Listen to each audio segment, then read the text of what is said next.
Muy buenas tardes y bienvenidos al Mundo Ahora de France 24. Yo soy Elena Lozano y todo lo que verá a continuación es noticia. Iniciamos. El fuego no da tregua en el suroeste de Francia, donde ha arrasado ya 42.000 hectáreas. Se trata de uno de los peores incendios en el país galo. El presidente Emmanuel Macron visitó zonas afectadas por las llamas. España también es escenario de un mega incendio forestal, el mayor de la historia reciente de España, con 77.000 hectáreas consumidas. El presidente del gobierno español advierte que la emergencia climática es mortal y que son días clave para el país. Donald Trump asegura que hay posibilidades de acuerdo y que tuvo conversaciones amigables con Irán, pero dice estar listo para lanzar una acción militar fuerte si los diálogos con Teherán no tienen frutos. Las amenazas tienen lugar en el tercer día sin ataques mutuos entre Washington y la República Islámica, que niega contacto alguno con la Casa Blanca.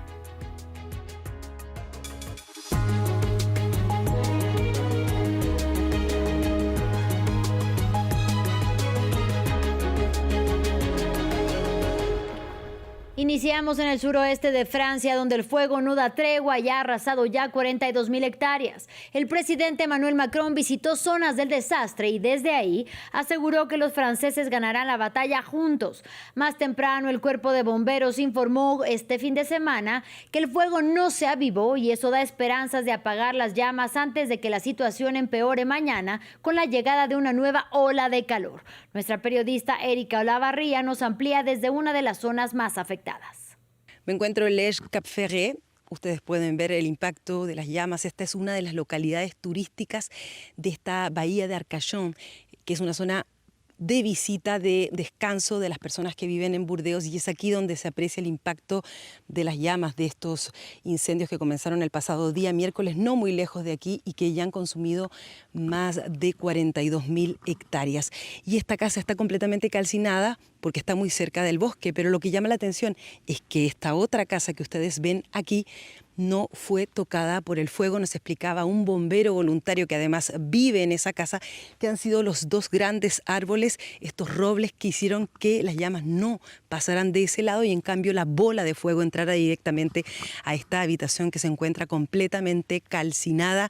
Aquí vivía una persona, solo una persona mayor, que ha sido evacuada, como lo han sido ya 220.000 personas. Muchas de ellas se encuentran en un centro en la ciudad de Burdeos, y por lo mismo toda esta zona que normalmente en el mes de julio debiera estar llena de turistas, pues está como una zona completamente desierta debido a la urgencia. Emmanuel Macron estuvo hoy aquí en Burdeos, no visitó a los damnificados, prefirió estar con quienes están comandando todo el operativo de urgencia, con los bomberos, con el departamento, y allí escuchó cómo se formó este incendio y cuáles son las perspectivas. Recordemos que todavía no ha sido fijado, por lo que las personas que han sido evacuadas no volverán hasta que el fuego sea fijado por los bomberos.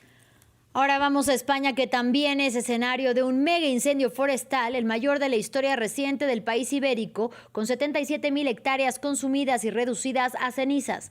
Las llamas obligaron a evacuar a unas 75.000 personas en Madrid y en los alrededores de la capital española. Según el presidente del gobierno español, Pedro Sánchez, la emergencia climática es mortal y las autoridades aseguran que son días clave para controlar las conflagraciones. El informe es de Daniela Blandón. Aquí, pero no queda absolutamente nada. No queda ni, vamos. Esto es lo que queda de la vivienda de Magali Vargas en el municipio español de Navaluengas.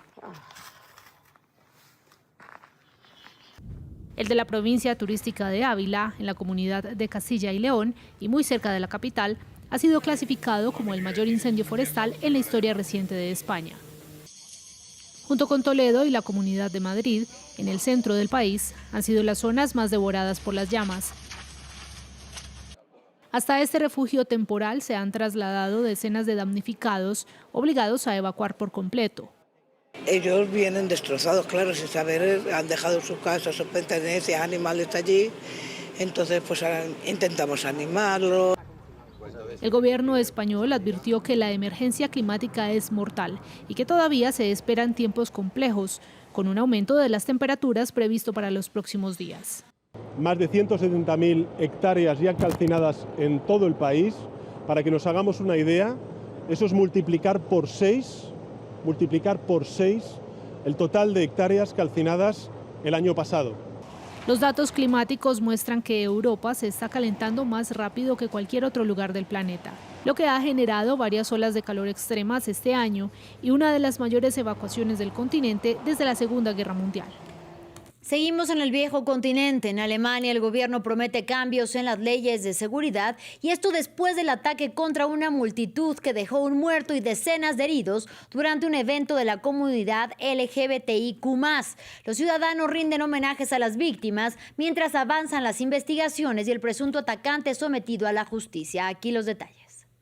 Homenajes improvisados llenan el Parque Tiergarten de Berlín, en honor a una víctima mortal y decenas de heridos del ataque a una multitud LGBTIQ+ el pasado sábado. Mientras avanza una investigación con muchas preguntas por resolver. Todavía no entiendo cómo pudo suceder que este hombre, que estaba bajo constante vigilancia, pudiera acercarse a las celebraciones del día de Christopher Street sin ser detectado. Mi pregunta es, ¿se podría haber evitado? Y no es una pregunta retórica, es una pregunta seria.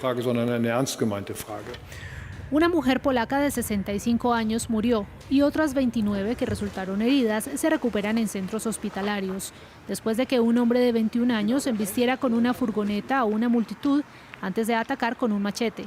El hecho volvió a desatar el acalorado debate nacional sobre las leyes de seguridad, que al parecer permitieron que el atacante no se encontrara en prisión, pese a estar registrado como peligroso por la policía en virtud de las normas juveniles. Los ataques contra las minorías y las personas LGBTIQ+ van en aumento y nos quedamos de brazos cruzados mirando, sin ninguna posibilidad. Por primera vez en este país tengo miedo. Nunca me había sentido así.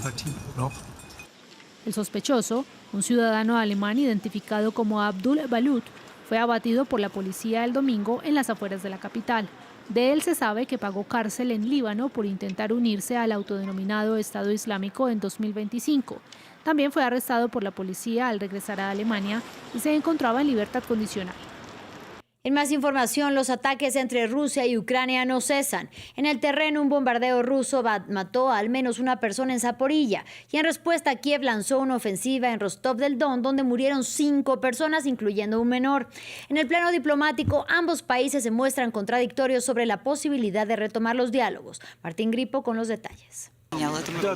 Ataques entre Rusia y Ucrania enlutan el inicio de la semana. En la región ucraniana de Kharkiv, varias personas murieron tras un bombardeo ruso sobre una zona residencial. Del lado ucraniano también se registró lanzamiento de misiles contra regiones del sur de Rusia.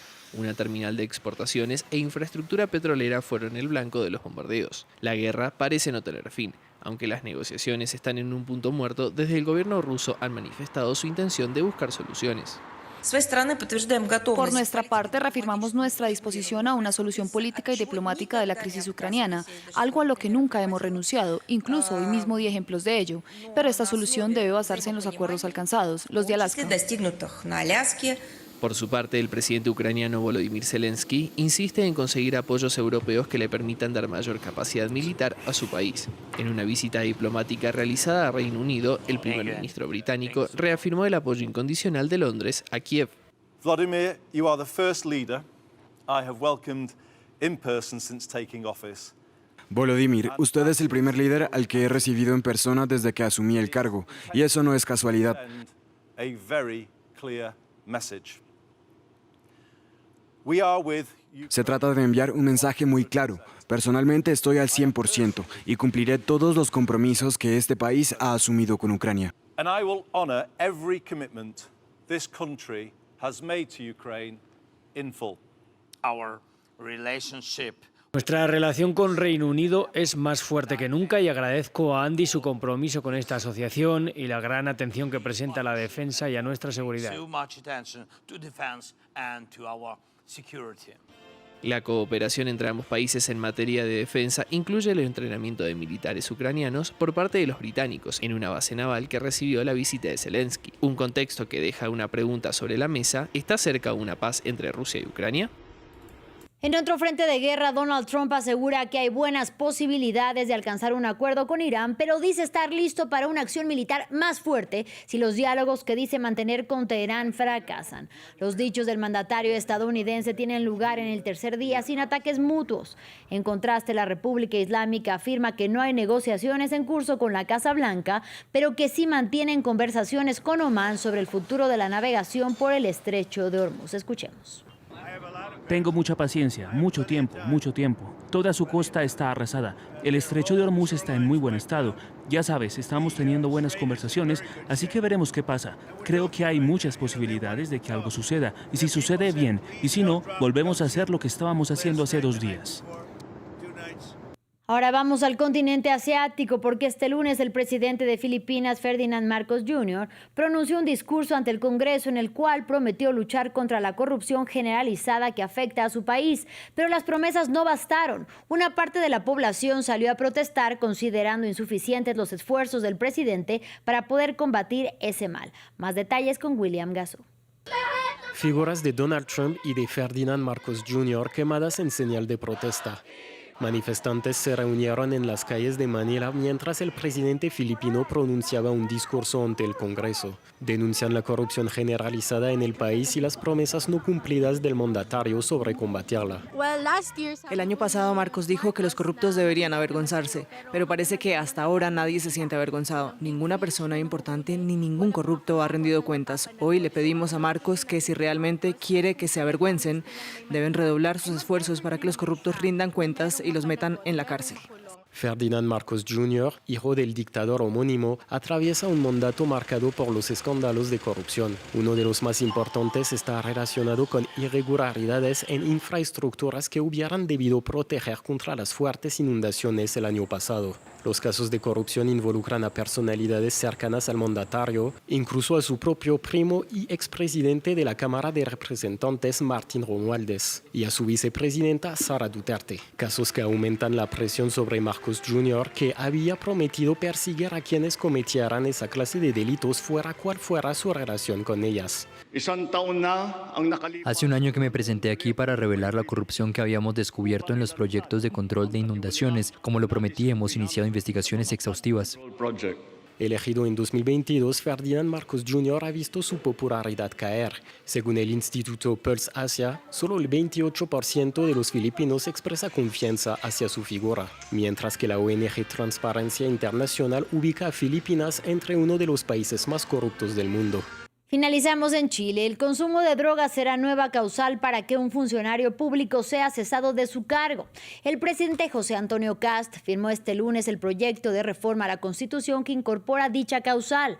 La iniciativa promovida por el ultraderechista también establece que los trabajadores del Estado deberán de someterse a un examen de detección de drogas al asumir funciones, pero también posteriormente de manera periódica. Desde Santiago de Chile nos amplía nuestro corresponsal Alberto Peña. El gobierno ultraderechista de Chile presentó un proyecto de reforma constitucional para establecer como criterio de destitución de altas autoridades públicas entregar un resultado positivo en un test de drogas. Esto sucede unos días después de que Juan Pablo Rodríguez, subsecretario de Hacienda, la segunda figura más importante de este ministerio, entregara un resultado positivo en uno de estos exámenes y fuera destituido inmediatamente por el presidente José Antonio Kast. En Chile existe legislación que establece la obligatoriedad para altas autoridades públicas de realizarse este tipo de exámenes, a altas autoridades como el presidente, ministros, subsecretarios, parlamentarios, etc.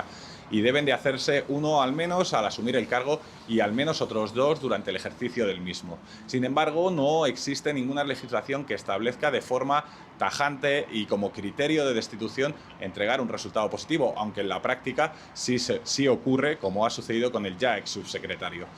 Kast es un firme defensor de este tipo de medidas en favor de la probidad y de la fiscalización de las autoridades. De hecho, desde que asumió el cargo el pasado 11 de marzo, él ya se ha realizado 2 controles de drogas entregando resultados negativos.